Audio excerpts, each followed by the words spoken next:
Hello, and thank you for joining us today at Be Your Own Advocate. Today we have our guest, Jeffrey Makhno, who is the Liaison of Adult Programming and Community Engagement at the library here where I live. And I've known Jeffrey for a little while, and I have been totally enthralled with the idea of what a stress reducer reading is. And in talking to him, I realized that that would be such an interesting topic for today's show. I'm here with my co-host Isaiah Fleecebach, and so we're going to talk to you today, Jeffrey, about reading as a stress reducer, about libraries as community centers, and you're the perfect person to give us the insight on that. So welcome Fantastic. today. Thank you so much. I'm very happy to be here. Thank you both. Good. So I've noticed that people that read a lot are much calmer individuals. They just seem to be able to not have so many stresses in life. And I realized that when you're reading, you can get totally lost in a book. You can just escape your own wheels turning for a while. And that makes such a big difference, I think, in how you live your life. Give me some thoughts of your. I mean, absolutely. So everybody comes into a library, or everybody who has their own book collections at home. We all have our own genres that we get lost in, and whether it's fantasy, whether it's knowledge, whether depending on what you're seeking, you really do. You get enveloped, and whatever you have that may be going on in one's life, no matter work, family, relationship, for the time that you're in those pages, you're engulfed, you're engaged, and the outside world it really has been turned off, and you've been taken into this other realm. It's true. And even just walking into a library, being here in New York, near New York, the New York Library is just it's this huge sacred place where people can go and explore and sit and read. And it's just like libraries. I remember being young, and you would go and you would sit at a table and you would do your research. Of course, now there's computers and everything, but what's it like now when you just enter into a library? Now libraries, we all grew up with but now they're these wonderful, boisterous community centers. There are quiet spaces for those people who need time actually occupying our quiet space. If for people who do need to tune everything out and study and do research, but it's filled with life. For most people in the community, as children, life begins at the library. We come here as children. We come to the story time. There's children's crafts, and as we grow, we start coming in here for the adult programs. Our library has an exhibition space, so people can come in here and come in contact with things that they would not normally be able to come in contact with. We have the families of celebrities who exhibit their relatives' private artifacts here. We have, the Historic Society. Libraries are now building bridges with other organizations in their communities. This is now truly a place to come to be enriched on Yeah. all levels, all the senses. Really, we have cooking classes here. We have the potluck club here. Bring your food in. Everybody gets to take a taste. All of your senses are really being triggered and heightened here. Yeah, yeah. And do you find that it is a stress reducer? I mean, I know that it is, but what what are your thoughts on that? Absolutely. So you have a stressful day. I mean, I don't know if anybody watching or listening goes to a friend's house to play cards or to play a board game. We all do different things to de-stress, and libraries now offer those things. We have Dungeons and Dragons, we have Mahjong, we have Rummikub, we have yoga. We have yoga classes here twice a week. That's our library, and I'm sure other libraries have similar programs. but that's what they offer now. There are so many ways to come and unplug and just sort of, fulfill your perhaps your hobbies, your interests. It's all here. And I think what you're saying too is how they've become community centers. I know I see the listings of all the different things that are offered all the time, and I think for people that are alone or are lonely, it's a great way to to get ready to go out to do something, to share moments, to share stories. That's such a wonderful new aspect to libraries. It is, and a lot of people build friendships here. There are people who Yes, come in who may not really have much going on socially, but they come here, they meet people, and this is their place to come once or twice a week for a game of canasta. We also offer that. yeah. And if you're home, listen, if you're home and you can't come to us, we will come to you. We have delivery service. You let us know what you want, we'll pack it up, we'll send it over. We have programs that are on, and you can engage with us on our social media. We do an interactive trivia night every Friday night at 7 p.m. You could sit in your living room and play along. We have Historic New Jersey. I spoke to Isaiah about that earlier before we were on. If you want to just tune in and watch us and learn about the different historic sites that we have across the state of New Jersey. Isaiah, what's libraries out there in California? What are they like out there? Yeah, hi Jeffrey. Thanks for joining us today.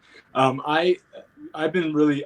I started with libraries in high school and college. I was doing microfiche and had to do my research for college, and then computers arrived, and I started moving away from using the library. And then when I had kids again, I have 3 boys. So when I had kids again, they brought me back in the library to go story time, like you said, Jeffrey, for the kids, and then getting like a round of 20 or 30 books every few weeks. So the kids, we have like constant rotations of 5 to 10 new books to be reading and getting new material and keeping their interests. And I've been really impressed, like with how they serve the elderly, low income, the kids, the programs. There's a lot of resources in the library I didn't realize were available. And so I've been really impressed with our local library in Fairfax, California. It's just a really beautiful place, really supportive environment. And I just feel really lucky to be part of it, to be part of that storytime community with the kids and the community that I've built over time. And I appreciate it more and more. And I like this idea of reading, offering something different than the listening that I do and the consumption that I do of media, and really going back to more analog and getting the benefits in our nervous system, our brain, our health, and our social life through that opportunity. Um, I think about librarians. Is that still the right term, librarians? Like when you go in and you say, I'd like to read a book about this, and get suggestions. And so is it still that kind of accessibility to people to help you find what you might be interested in? Absolutely. I mean, our staff wears many hats here, but at our heart, that's who we are. We have the audiobooks. So you have people that listen to books all like when they're driving and everything, and then you have people that are reading the books and doing both. So what do you think the difference is, or any insight you can give me as far as the way the mind works? What does it, when you're reading a book, it's using your different senses, it's using your eyes and your imagination, and when you're listening to a book, it's using your hearing and your mind. And I wonder if there's a difference in how it affects stress, or how it affects just. I mean, speaking from personal experience, I find that listening to a book, you really it's a real unplug. You get to relax, you get to lay there. I wouldn't do this while I was driving because listening to a book will knock me right out. It just gets you relaxed. You're able to wander. I think when you read, I mean, they're all cerebral, but when one reads, you're really doing and comprehending and taking in. Whereas I think when you're listening, you're allowed to drift a little bit more. Off and just remove yourself from thinking about anything and everything for the day, right? Yeah. Absolutely. Yeah, it's so interesting. And I know that when you, like you were saying, it used to be when you would go into the library. And recently when I've been going into the libraries, just it immediately it feels differently. You Oh, walk in the door absolutely. and there's just this feeling there of positivity. That's what I think. When I think of libraries, I just think it's just a positive place to be. There are so many positive actions, and especially as the community center, that it's a wonderful for every, and they're in every town. Every Yep. town has a library. Do libraries connect and communicate with each other? Is there a We library? we do connect. We do communicate. We have conventions once or twice a year. People do get together. We share ideas. We share some of our programming. We always help each other out. Absolutely. Yeah. Do you have any your thoughts on I know. How about five key wonderful books? Five key wonderful books. Yeah, So for suggestion. me, listen, if you were a wealthy heiress, chances are I'm reading about you.